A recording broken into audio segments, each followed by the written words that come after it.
Crystal Quest 7800's appearance on the VCS is an example of a homebrew game becoming an official part of Atari's game library. And the game itself is a side note that puts it at the center of Atari's games business in 2024. Originally released as an unauthorized homebrew called Bentley Bear's Crystal Quest through AtariAge around 2014, the game has gone from an unlicensed Crystal Quest sequel to a pack-in game for Atari's new 7800 Plus hardware. It's a clear honor for its developer and a sign that Atari's recognized just how good the quality of Bob DeCrescenzo's games are. The Atari VCS is currently the only place to buy an official digital version of the game, although it is available through the Internet Archive and elsewhere. DeCrescenzo has several other homebrew games in the VCS store, including Failsafe, Space Duel, Asteroids Deluxe, and the 7800 version of Frenzy.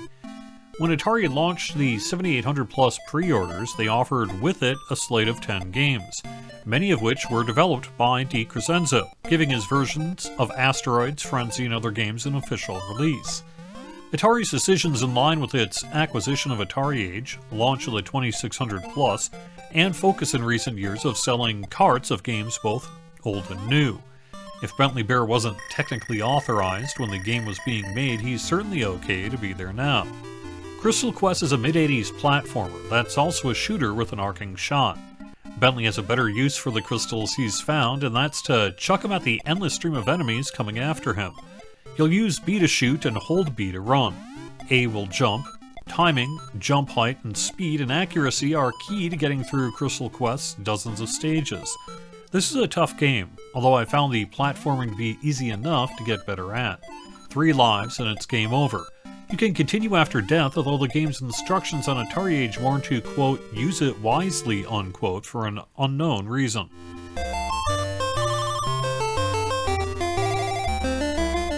If nothing else, Crystal Quest 7800 has some of the best chiptune music I've ever heard.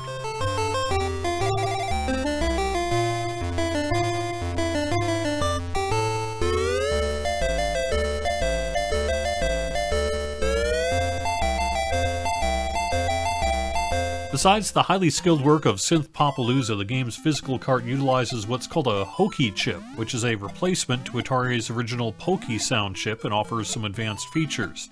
The graphics are good for the 7800 thanks to the work of developer Pac-Man Red, who worked with DeCrescenzo on the project.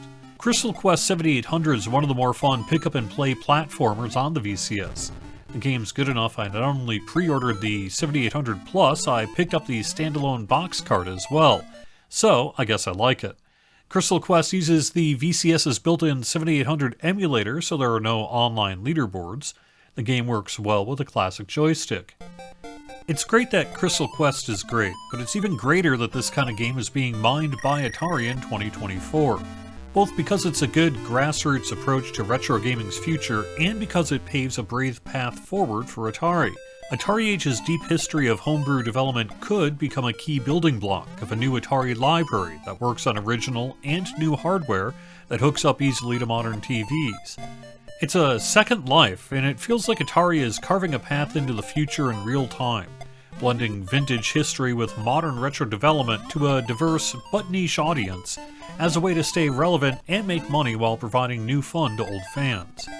Thanks for watching. I'll have more videos in the coming weeks, including the exciting release of Yars Rising and a VCS community developer release called Skyfrizz. Thank you for subscribing to the channel and for liking the videos, which help get them in front of others. There are dozens of games yet to make videos on for the channel, so stick around. Have fun!